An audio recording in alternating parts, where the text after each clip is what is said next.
திருமந்திரத்தில் ஒரு பாட்டு இருக்கு. தன்னை அறிய தனக்கொரு கேடில்லை, தன்னை அறியாமல் தானே கெடுகின்றான், தன்னை அறியும் அறிவை அறிந்தபின் தன்னையே அர்ச்சித்து தான் இருந்தானே என்று அந்த பாட்டு. நீங்கள் உங்களை அறிய வேண்டும். முதலில் எப்போ நம்மளை பத்தி அடுத்தவங்கிட்ட போய் மச்சான் என்னைய பத்தி நீ என்ன நினைக்கிற அப்படின்னு கேட்கக்கூடாது. உங்களை பத்தி நீங்க என்ன நினைக்கிறீங்க முதல்ல. உங்களை பத்தி அடுத்தவன் என்ன நினைக்கிறாங்கிறதெல்லாம் ஒரு பக்கம் இருக்கட்டும். அவன் குண்டக்க மட்டக்க நினைப்பான், கோக்கமாக்க ஏதாவது நினைப்பான். அதை பத்தியெல்லாம் நம்ம கவலைப்பட தேவையில்லை. நம்மளை பத்தி நம்ம என்ன நினைக்கிறோம் முதல்ல. நம்மளை பத்தி நம்ம எதுவும் நினைக்கிறதே இல்லை. ஏன்னா நம்ம யாரு, நம்முடைய நீள அகலங்கள் என்ன, வீச்சு என்ன, நாம் எவ்வளவு தூரம் தாவி குதிக்க முடியும், எந்த எல்லையை எட்டி பிடிக்க முடியும், நம்முடைய அறிவினுடைய அளவு என்ன என்பதையெல்லாம் நாம் திரும்பி பார்த்ததே இல்லை, சுய பரிசோதனை செய்து கொண்டதே இல்லை. ஆகையினால் நாம் யார் என்பதே நமக்கு தெரியாது. நாம் யார் என்று நமக்கு தெரியாதனால் நான் யார் என்று நீ சொல்லக்கூடாதா என்று அடுத்தவனை கேட்கிறோம். நான் யார் என்று அவன் எப்படி சொல்லுவான்? நீ யாருன்னு அவன் எப்படி சொல்லுவான்? நீ யாருங்கிறது உனக்கே தெரியலைன்னா அவனுக்கு எப்படி தெரியும்? அவன் எப்படி சொல்லுவான்? தன்னை அறிய தலைப்படுதல் என்று திருமந்திரத்தில் திரும்ப திரும்ப சொல்லப்படுவது அதுதான். முதல்ல உங்களை அறியுங்கள். உங்களுடைய சூழல் என்ன, உங்களுடைய நீள அகலங்கள் என்ன, வீச்சு என்ன என்பதையெல்லாம் அறியுங்கள். அறிந்தால் உங்கள் மேல் உங்களுக்கு ஒரு மரியாதை உருவாகிறது. அந்த மரியாதைக்கு பெயர் சுயமரியாதை. இங்கே திரும்ப திரும்ப சுயமரியாதை இயக்கம் என்ற பெயரில் சொல்லப்பட்டது எல்லாமே உங்களை நீங்கள் அறியும் போது உங்கள் மேல் உங்களுக்கு உருவாகிற தன் மதிப்பு அது முதன்மையானது. அது ஒருவேளை உங்களுக்கு தெரிந்து விட்டால், நீங்கள் யார் என்பது உங்களுக்கு தெரிந்து விட்டால் உங்களை நீங்களே வழிபட தொடங்கி விடுவீர்கள். தன்னைத்தானே வழிபட்டுக் கொள்ளுதல்னா ஆணவத்தினால் அல்ல. நான் ஒன்றும் மட்டமான ஆள் இல்லை, நான் ஒன்றும் அற்ப சொற்பமான ஆள் இல்லை, எனக்கு சில அடிப்படை திறன்கள் இருக்கின்றன, நான் இன்னென்ன தகுதிகள் உடையவன், ஆகையினால் நான் தலையை குனியாமல் நிமிர்ந்து நிற்பேன் என்று கருதுகிற அந்த தலை நிமிர்த்துகிற முயற்சி தான் அந்த தன்மதிப்பு முயற்சி, சுயமரியாதை முயற்சி. அப்ப திருமூலர் சொல்றாரு, நீங்கள் யார் என்பதை நீங்கள் தெரிந்து கொள்ளாத வரைக்கும் நீங்க அடுத்தவனை கும்பிட்டுக்கிட்டு இருப்பீங்க. நான் யாருன்னு எனக்கு தெரியாத வரைக்கும் நான் உன்னைய கும்பிடுவேன். நான் யாருங்கிறது எனக்கு தெரிஞ்சிருச்சுன்னா உன்னை கும்பிட மாட்டேன், என்னையே கும்பிடுவேன். அப்ப அடுத்தவனை கும்பிடுறத நிப்பாட்டி தன்னை மதிக்க தலைப்படுகிற அந்த முயற்சியை திருமந்திர காலத்திலிருந்து சொல்லிக்கொண்டே இருக்கிறார்கள். அது பிறகு புதுப்பிக்கப்பட்டு பல்வேறு இயக்கங்கள் நடத்தப்பட்டு, சித்தர்கள், பிறகு சுயமரியாதை இயக்கம் முதலியவையெல்லாம் நடத்தப்பட்டு இந்த தன்மதிப்பு சுயமரியாதை என்பது மீண்டும் மீண்டும் எடுத்து நிலைநிறுத்தப்படுகிறது. அப்படி தமிழ் சொல்லுவது என்ன, தமிழர் அறிவு மரபு என்ன அப்படிங்கிற கேள்வி வரும்போது தமிழ்ல என்னங்க இருக்கு? காதல், வீரம், கொடை, இவ்வளவுதானே இருக்கு. இதை தாண்டி பழைய இலக்கியங்கள்ல பெருசா என்னத்தை புதுசா சொல்லிட்டாங்க? காதலை பத்தி திரும்ப திரும்ப பேசுறான், அகப்பாடல்கள், வீரத்தை பத்தியும் கொடையை பத்தியும் திரும்ப திரும்ப பேசுறான், புறப்பாடல்கள். இது ரெண்டையும் தாண்டினா தமிழ்ல என்ன இருக்கு அப்படின்னா அந்த கேள்வி ஒன்றும் குற்றமான கேள்வி இல்லை. தமிழ்னாலே காதல் தான், அகம்னாலே தமிழ் தான், தமிழ்னாலே அகம்தான். கபிலர் குறிஞ்சி பாட்டு என்று ஒரு பாட்டை எழுதினார். அந்த பாட்டினுடைய முன்னொட்டாக அது எதற்காக எழுதப்பட்டது என்று விளக்குகிற வரியாக சொல்லப்படுவது என்ன என்றால், ஆரிய அரசன் பிரகஸ்தனுக்கு தமிழ் உணர்த்தற்கு எழுதப்பட்டது. பிரகஸ்தன் அப்படின்னு ஒரு ஆரிய அரசன், அவன் என்ன நினைக்கிறான், தமிழ் மரபுல எல்லா பயல்களும் இந்த களவு மனம்னு சொல்லப்படுற ஒரு திருட்டுத்தனமான உறவு ஒன்றை மேற்கொள்கிறார்கள் காதல்ங்கிற பேர்ல அப்படின்னு அவன் நினைச்சத அந்த கருத்தை மாத்துறதுக்காக கபிலர் குறிஞ்சி பாட்டை எழுதுகிறார். அதில் சொல்லுகிறார், அது அப்படி அல்ல. களவு என்பது திருட்டுத்தனமா ஆணும் பெண்ணும் உறவு கொள்கிற நிலை இல்லை, அது காதல் என்கிற நிலை. அது எப்படி, அதில் இருக்கிற மெல்லுணர்ச்சி உன்னைய மாதிரி ஒரு ஆரிய அரசனுக்கு புரியாது, அதை நான் சொல்றேன் அப்படின்னு குறிஞ்சி பாட்டு எழுதுறாரு. கபிலர் எழுதி கலித்தொகையில் குறிஞ்சி கலியாக வருகிற 51வது பாட்டு, பிரமாதமான பாட்டு. சுடர்தொடி கேளாய் என்று தொடங்குகிற பாட்டு. அது ஒரு நிகழ்வை சித்தரிக்கிறது. இந்த பொண்ணும் அம்மாவும் வீட்டில் ஏதோ வேலை பார்த்துக்கிட்டு இருக்காங்க. சிறு வயசு பொண்ணு. ஒருத்தன் வர்றான், ஒரு சின்ன வயசு பையன், இளைஞ, வெளிப்போக்க. தண்ணி தவிக்குது, தண்ணி இருக்கா அப்படின்னு கேட்குறான். இந்த அம்மா சொல்லுது, நான் கை வேலையாக இருக்கேன், சுடருளாய் அவனுக்கு உண்ணு நீர் ஊட்டு அப்படின்னு அனுப்புகிறா. அவனுக்கு தண்ணி கொடு அப்படின்னு அனுப்புகிறா. இந்த பொண்ணு போய் தண்ணி கொடுக்குது. தண்ணி கொடுத்தப்ப அவன் தண்ணி டம்ளரை வாங்குறது மாதிரி அந்த பொண்ணோட வளையல் அணிந்த முன்கையை பிடிச்சி இழுக்கிறான். இழுத்தோடனே அந்த பொண்ணு அதிர்ச்சி அடைஞ்சு, அம்மா இங்கே பாரு இவன் என்ன பண்ணுறான்னு அப்படின்னு கூவிருச்சு. அண்ணாய் இவன் ஒருவன் செய்தது கான் அப்படின்னு கூவிட்டா. அம்மா பதறி அடிச்சுட்டு வெளியே ஓடியாந்தா. என்னடி ஆச்சு, என்ன என்ன அப்படின்னு வெளியே ஓடியாந்தா. இந்த பையன் முகத்தை பார்க்குறா, அம்மாவினுடைய பதற்றத்தை பார்க்குறா. இவளுக்கு ஒரு சின்ன மாற்றம் வருது. என்ன என்ன என்ன ஒன்றும் இல்லை, திடீர்னு அவனுக்கு புறை ஏறிடுச்சு, விக்கிச்சு. அப்படின்னோடனே அந்த அம்மா அந்த பையனோட தலையில் தட்டி அவன் கழுத்து படரியில் நீவி விட்டு பார்த்து குடிக்கக்கூடாதா தண்ணியை அப்படின்னு சமாதானம் செய்து அதை செஞ்சுக்கிட்டு இருக்கையிலேயே இந்த பையன் அந்த பொண்ணை ஓரக்கண்ணால் பார்த்து நகை கூட்டம் செய்தான் கல்வனின் மகன் அப்படின்னு அவன் முடிக்கிறான். திருட்டு பைய மகன் எங்கள் அம்மா அவன் தலையை தட்டி கொடுத்து சமாதானப்படுத்திக்கிட்டு இருக்கு, தம்பி பார்த்து குடிக்கக்கூடாதான்னு. அப்போ இவன் என்னை பார்த்து சிரிக்கிறான்டி, ஓரக்கண்ணால் பார்த்து சிரிக்கிறான் அப்படின்னு சொல்கிறது தான் களவு. எப்படி சைட் அடிக்கணும் அப்படிங்கிறத இலக்கிய நயத்தோட சொல்லி கொடுக்குறான். இப்படி காதலை திரும்ப திரும்ப பேசுகிற மரபு தமிழ் மரபு. பரணர்னு இன்னொருத்தர் ஒரு பிரமாதமான பாட்டு எழுதியிருக்கிறார், அகனானூரில் வருது. அதுலேயும் இதே கதை தான். பெண்ணும் தோழியும் சாலையில் நடந்து போய் கொண்டிருக்கிறார்கள்.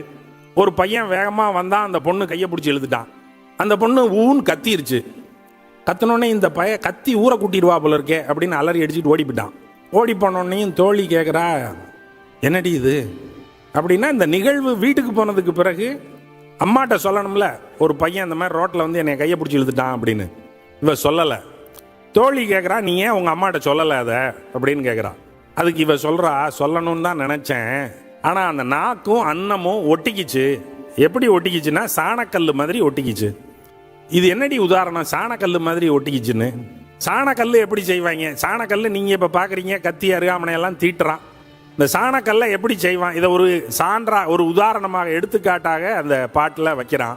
சாணக்கல் எப்படி செய்வான் அப்படின்னா, கல்லை பொடி பொடியாக பொடி கற்களாக அரைத்து கொண்டு அரக்க உருக்கி அந்த அரக்கில் அந்த பொடி கற்களை பரப்பி அதை தட்டி காய வைத்தால் சாணைக்கல் உருவாகிறது.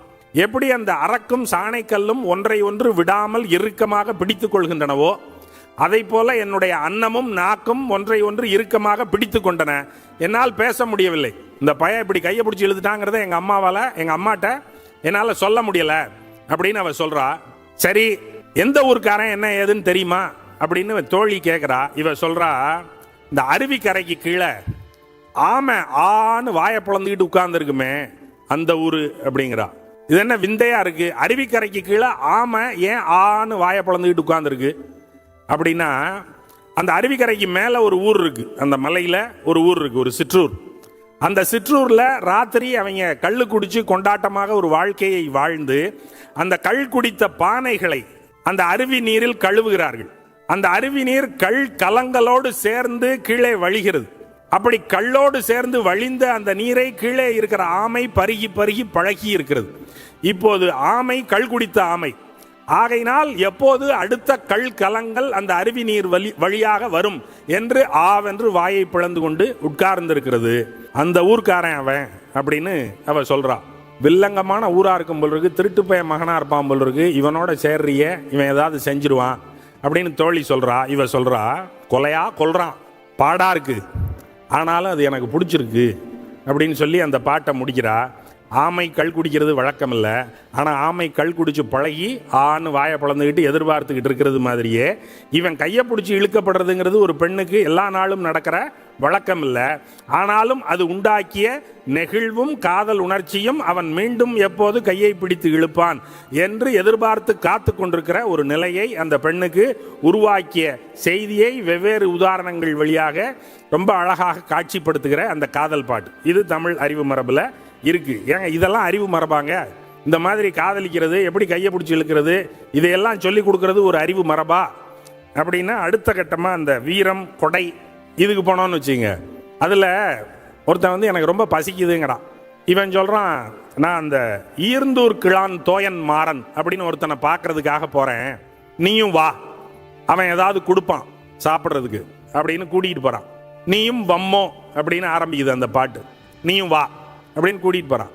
அவன் எப்படி அந்த ஈர்ந்தூர் கிழான் தோயன் மாறன், அவன் பெரிய மன்னன் இல்லை, ஒரு சின்ன சிறுகுடி தலைவன். அவன்கிட்ட எல்லாருக்கும் கொடுக்கறதுக்கு பெரிய செல்வம் எல்லாம் இல்லை, பெரிய பணக்காரன் எல்லாம் கிடையாது. அதே நேரம் யாராவது போய் எனக்கு ஏதாவது வேணும்னு கேட்டா, சே போடா அப்படின்னு விரட்டி விடுற சிறுமை குணம் படைத்தவனும் இல்லை, பெருஞ்செல்வம் இல்லை, சிறுமையும் இல்லை, கொடுக்க மாட்டேன் என்று சொல்லுகிற சிறுமையும் இல்லை. நம்ம போய் கேட்டோம்னா எப்படியும் அவன்கிட்ட ஒன்றும் இருக்காது, அவன் நம்மை கொல்லனிடத்தில் கூட்டி கொண்டு போவான். எனக்கு பசிக்குதுன்னு சொன்னால் கொல்லன்கிட்ட ஏன்டா கூட்டிகிட்டு போகணும், இரும்பு வேலை ஆசாரிக்கிட்ட ஏன் கூட்டிகிட்டு போகணும் அப்படின்னா வேலை எடுத்துக்கிட்டு வருவான்.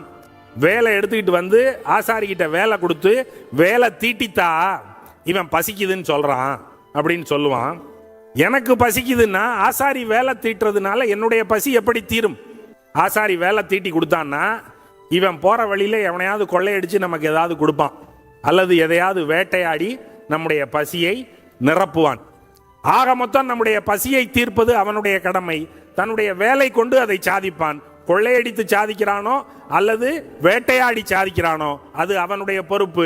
இல்லை என்று சொல்லுகிற சிறுமை அவனுக்கு கிடையாது என்று அவனுடைய வீரத்தை அவன் எப்படிப்பட்ட வீரன்? அவனுடைய உடம்பெல்லாம் தழும்புகள் இருக்கின்றன. அந்த தழும்புகள் இருப்பது எப்படி இருக்கிறது என்றால், ஒரு மரத்தில் இருக்கிற அந்த பட்டைகளால் ஆன அந்த வடுக்களை போல உடம்பு முழுவதும் வடுக்களாக இருக்கிறது. அவன் நம்மை பசி தீர்க்காமல் அனுப்ப மாட்டான் என்று அந்த கொடையை குறித்து பாடுகிற அந்த பாடல் சொல்லுகிறது. இப்ப எங்க காதல் சொல்றாங்க, வீரம் சொல்றான், கொடை சொல்றான். ஒரு அறிவு மரபு கடவுளை பற்றி ஏதாவது சொல்ல வேண்டாமா? கடவுளை பற்றி தமிழ் மரபு என்ன சொல்லுகிறது அப்படின்னா, தமிழ் மரபுல கடவுளே கிடையாதா? கீழடியில தோண்டி பார்த்து விட்டு கடவுள் சார்ந்த அடையாளங்கள் ஏதும் கிடைக்கவில்லை, ஆகையினால் தமிழ் மரபில் கடவுளே இல்லை என்று சொல்லி மறுத்துவிட முடியுமா? அப்படியெல்லாம் பண்ண முடியாது. கடவுள் வழிபாடு என்பது இருந்திருக்கும். அப்ப அதை குறித்து ஏதேனும் தடயங்கள் இருக்கிறதா? தமிழர் அறிவு மரபு கடவுளை பற்றி ஏதாவது பேசுகிறதா அப்படின்னு கேட்டா பேசுறான். 5 திணைகள், குறிஞ்சி, முல்லை, மருதம், நெய்தல், பாலை என்று 5 திணைகள். 5 திணைகளுக்கும் 5 திணை தெய்வங்கள், 5 கடவுள். ஒரு கடவுள் எல்லாம் கிடையாது. இங்க தமிழ்நாட்டில் ஒண்ணுன்னு சொல்றதை எப்பவும் ஒத்துக்கவே மாட்டான். ஒரே நாடு, ஒரே மொழி, ஒரே மதம், ஒரே ஓட்டு, ஒரே எம்பி, ஒரே பிரதமர், இப்படி எல்லாத்தையும் ஒண்ணுன்னு சொன்னா இங்க ஏத்துக்கிறது இல்லை. இங்க பன்மை வேண்டும், எல்லாவற்றிலையும் ப்ளூராலிட்டி வேணும். அதனால இங்க 5 திணை 5 தெய்வம் ஆன் ரெக்கார்டு. அதிகாரபூர்வமாக 5 தெய்வங்கள் 5 திணைகள். அதிகாரபூர்வமற்ற வகையில், பதிவில் வராத வகையில் எத்தனையோ தெய்வங்கள் இங்கே இருந்திருக்கக்கூடும், எத்தனையோ வழிபாட்டு முறைகள் இங்கே இருந்திருக்கக்கூடும். அப்ப இவன்கிட்ட மாற்று மரபை சேர்ந்தவன் கேட்கிறான், எப்பா நீ 5 திணை சொல்ற, 5 தெய்வம் சொல்ற, எங்க மரபுல எல்லாமே 4. எங்களுக்கு நாங்கள் புனிதமாக கருதுகிற நூல்கள் 4 வேதம், சதுர் வேதம் அப்படிங்கிறான். ரிக்கு, யஜுர், சாமம், அதர்வம், 4 வேதம். அந்த 4 வேதத்துல 4 பிரிவு, பிராமணம், மந்திரம், ஆரண்யகம், உபனிஷதம் அப்படின்னு 4 பிரிவு. இந்த 4 நூல்களை படிப்பதனால உங்களுக்கு கிடைக்கக்கூடிய உறுதி பொருள், புருஷார்த்தங்கள் 4, தர்மம், அர்த்தம், காமம், மோட்சம் அப்படின்னு 4. இந்த நூல்கள்ல சொல்லப்படுற மனித வகைப்பாடுகள் 4, பிராமணர், சத்திரியர், வைசியர், சூத்திரர் அப்படின்னு 4. மனுஷன் எப்படிங்க வகைப்படுத்தப்படுவான்? மனுஷன் தானே எல்லாரும். எல்லாத்தையும் ஒண்ணுன்றீங்க, ஒரே நாடு, ஒரே மொழி, ஒரே மதம்ன்றீங்க. ஆனா மனுஷன் வந்தா மட்டும் 4 அப்படின்றீங்க. ஏன் அதுவும் ஒன்னாவே இருக்க கூடாதா உங்க கொள்கைப்படி? அப்படி இல்ல, ஏன்னா எங்க புனித நூல்ல 4ன்னு சொல்லியிருக்கான். அது எப்படி 4 வகை? மனுஷன் கடவுளினுடைய தலையில பிறந்தவன் பிராமணன், தோள்ல பிறந்தவன் சத்திரியன், இடுப்புல பிறந்தவன் வைசியன், பாதத்துல பிறந்தவன் சூத்திரன். ஆகையினால 4 வகை. நமக்கு கேள்வி, கடவுளோட மண்டையில எப்படிங்க ஒருத்தன் பிறப்பான்? மனிதர்களுடைய பிறவி எப்படி நடக்கிறது என்பது நமக்கு தெரியும், அறிவியல் பூர்வமாக தெரியும், அனுபவபூர்வமாக தெரியும். கடவுள் மண்டையில பிறக்கிறான், தோல்ல பிறக்கிறான், சரிங்க பிறக்கட்டும். கடவுளோட மண்டையில பிறக்கட்டும், கடவுளோட காலில் பிறக்கட்டும், கடவுளோட இடுப்புல பிறக்கட்டும், தொடையில பிறக்கட்டும், ஒன்றும் பிரச்சனை இல்லை. எல்லாமே கடவுளினுடைய அங்கம் தானே. கடவுளினுடைய எந்த பாகத்தில் பிறந்திருந்தாலும் அவன் கடவுளின் மகன் தானே. மண்டையில பிறந்தவன் உயர்ந்தவன், கால் அப்படின்னா கடவுளினுடைய கால் மட்டமான காலா, அவலமான காலா, அது இழிவானதா? கடவுளினுடைய கால் இல்லையா? அந்த காலத்தானே கும்பிடுறீங்க. கடவுளினுடைய இழிவான பாகத்தை தானே கும்பிடுறீங்க. கோளில் பொறியில் குணமிலவே என் குணத்தான் தாளை வணங்கா தலை அப்படின்னு தாளத்தானே கும்பிடுறீங்க. ஏன் மண்டையை கும்பிடுங்க? திருவடி தீட்சை அப்படின்னு ஏன் சொல்றீங்க? திருவடி பேரு அப்படின்னு ஏன் சொல்றீங்க? பாத விமோச்சனம்னு ஏன் சொல்றீங்க? கால் அவ்வளவு இழிவான பொருளா இருந்தா அதை ஏங்க கும்பிடுறீங்க? அந்த இழிவான பொருளா இருந்தாலும் அது கடவுளினுடைய கால் இல்லையா? அதுல பிறந்த மனிதன் எப்படி இழிவாவான் அப்படிங்கிற கேள்விகள் எல்லாம் நமக்கு வருதுன்னு வச்சுங்க. இருந்தாலும் அவன் அப்படி வச்சிருக்கான். 4 வேதம், 4 மனித வகைமை, 4 உறுதி பொருள்கள், எல்லாம் 4. அவன் நம்மள்கிட்ட கேட்கறான், நீ 5ன்றிய என்னை மாதிரி 4 சொல்ல முடியுமா உன்னால அப்படின்னு கேட்கறான். சொல்ல முடியுமே, சொல்றேன் அப்படின்ட்டு அவன் சொல்றான். பூக்கள் 4, குறவ மலர், தளவ மலர், குருந்த மலர், முல்லை மலர், 4 பூ தான். இந்த 4 இல்லாம வேற பூ கிடையாது. உணவுல 4, வரகு, திணை, கொள், அவரை. உணவுல இந்த 4 தவிர வேறு உணவு கிடையாது. குடிகள் 4. அவன் 4 குடி சொன்னான்ல, கடவுள் மேல பிறந்தவங்க அப்படின்னு. பிராமணன், சத்திரியன், வைசியன், சூத்திரன். இங்க 4 குடி சொல்றான். துடியன், பாணன், பறையன், கடம்பன். இந்நான்கல்லது குடியும் இல்லை. 4 குடி எங்களுக்கும். அதுக்கு பிறகு தெய்வம் அப்படிங்கும்போது தெய்வம் என்ன அப்படிங்கிறத இவன் சொல்றான். எதிரிய முன்னாடி நின்று சண்டை போட்டு அடிச்சு காலி பண்ணி, எதிரியினுடைய யானையை குத்தி அந்த யானையை கொன்று, இந்த சண்டையின் விளைவாக தானும் அதே போர்க்களத்தில் ஒருத்தன் மடிஞ்சு செத்து போனான்னு வச்சுங்க. தன்னுடைய குடியை காப்பதற்காக தன்னுடைய குடியின் எதிரியோடு சண்டையிட்டு நேருக்கு நேராக பொருதி யானையை கொன்று அதனுடைய விளைவாக தானும் ஒருவன் செத்து தன்னுடைய குடிக்காக உயிரை விடுவான் என்றால் அவனுக்காக நாங்கள் நினைவாக ஒரு கல் நட்டு வைப்போம். அந்த கல்லை தவிர எங்களுக்கு வேறு கடவுள் இல்லை. கல்லே பரவின் அல்லது நெல்லுகுத்து பரவும் கடவுளும் இளமே. வேற கடவுள் எல்லாம் எங்களுக்கு கிடையாது. வானத்தில் இருக்கிற கடவுள் எல்லாம் எங்களுக்கு கிடையாது. எங்களுடைய கடவுள் எங்களுடைய குடியை காத்து இந்த குடிக்காக சண்டையிட்டு தானும் செத்து போய் உயிர் தியாகம் செய்த அந்த மறவன் யாரோ, அவனுக்காக நடப்பட்ட கல் எதுவோ அந்த கல் தான் எங்களுக்கு கடவுள். அந்த கல் அல்லாது வேறு எந்த சாமிக்கு நாங்கள் நெல் தூவி கும்பிட்டதில்லை அப்படின்னு சொல்றான். இவன் கேட்கறான், சரிப்பா அந்த கடவுள் அப்ப ஒருத்தரா, அவர் பேர் என்ன, அவர் யாரு? அவனுக்கு பேர்லாம் கிடையாது.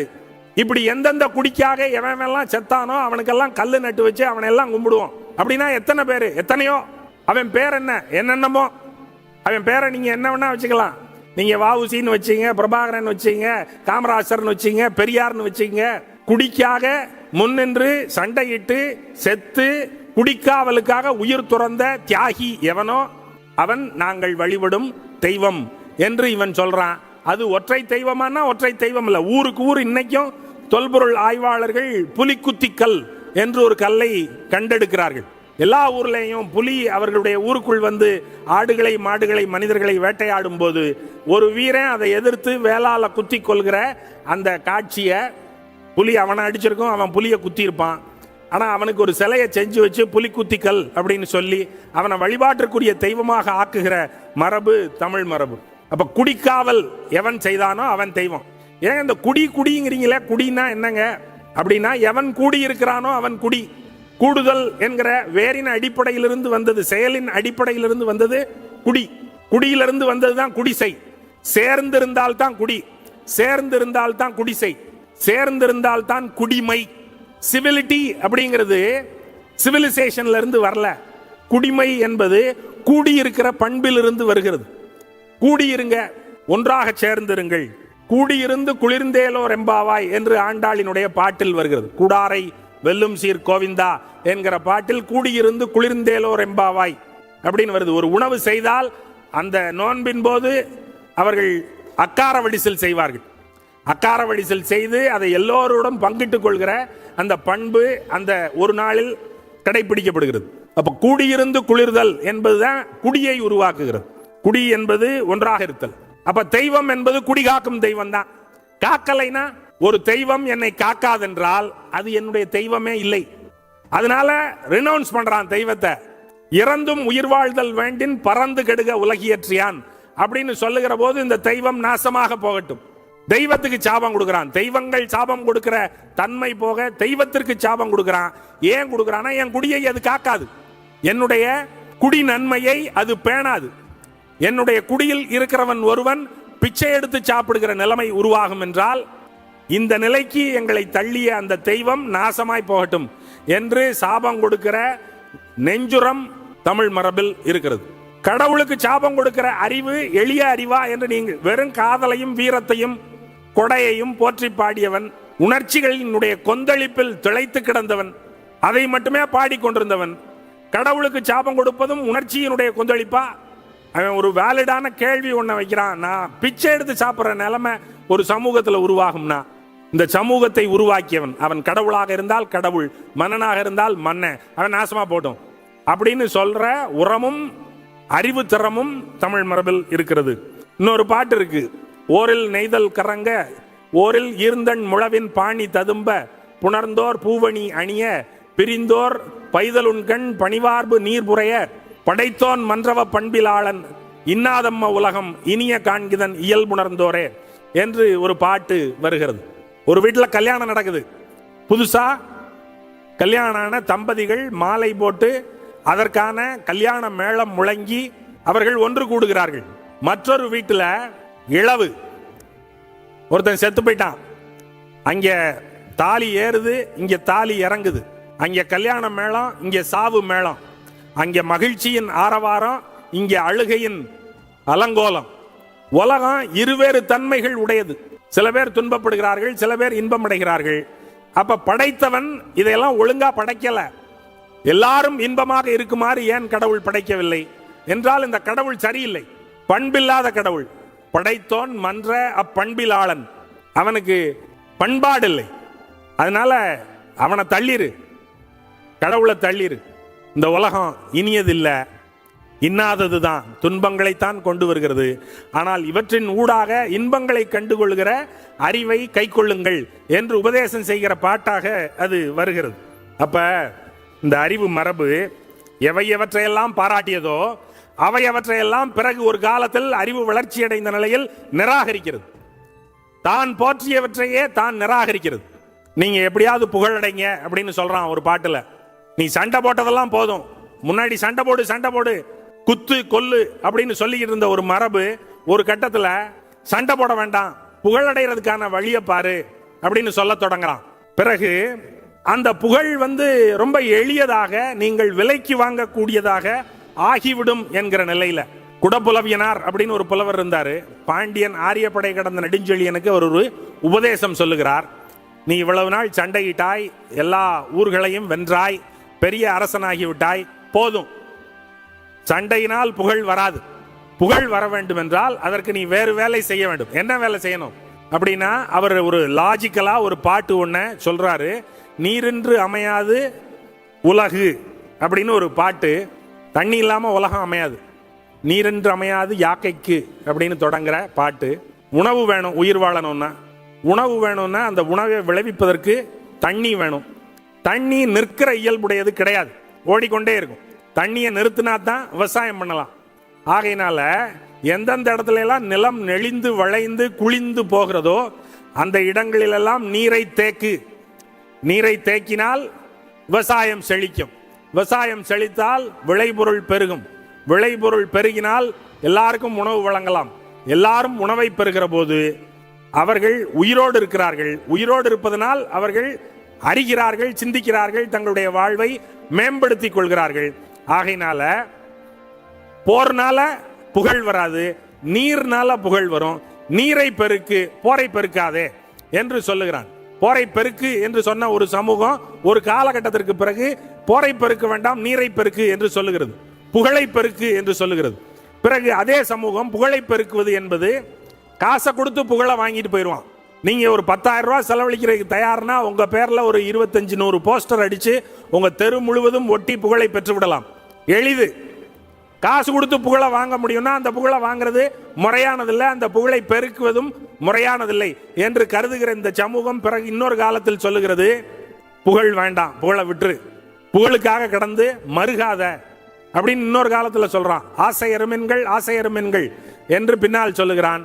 பிறகு பெரியோரை வியத்தலும் இளமே, சிறியோரை இகழ்தல் அதனினும் இளமே அப்படின்னு இன்னொரு இடத்துல சொல்றான்.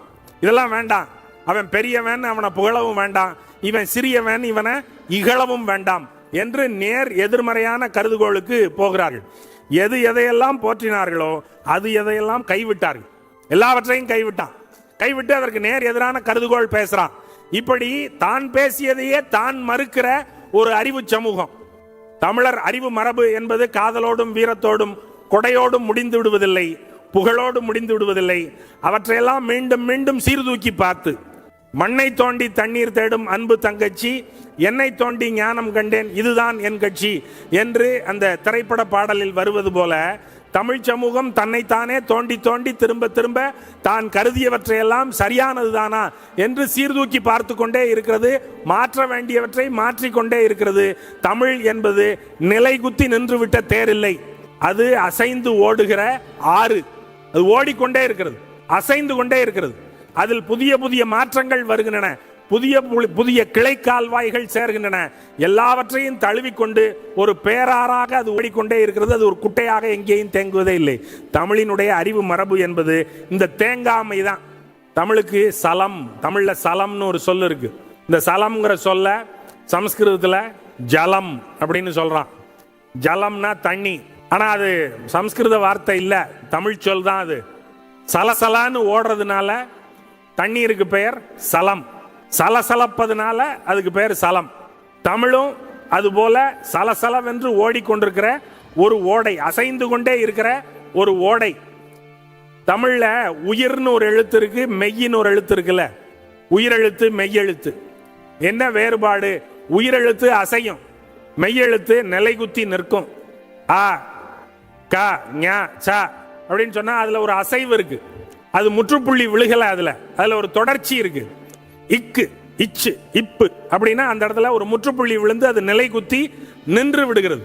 அப்படி இந்த அசையாமை அசைவு ரெண்டையும் சேர்த்து கலந்ததுதான் தமிழர் அறிவு மரபு.